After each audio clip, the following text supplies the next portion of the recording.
After the students leave my program, they have the opportunity to go on to many apprenticeships as well as directly into the industry. There are many companies hiring the students right as they graduate. If they choose to go on to a technical college, a two-year technical college, they can do that as well. And many companies such as Cummins and Caterpillar are offering apprenticeships where they go join the company themselves. They provide tools, equipment, and training, and they get a lifelong career for that.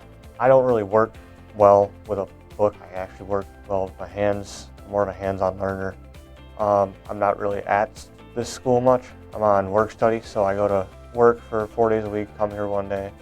I still get to earn my diploma, all my credits, while learning on-job experience. We partner with MIAT. If they go there, they can learn windmills, the giant 250-foot tower windmills they work on, and they get hired right out of that school.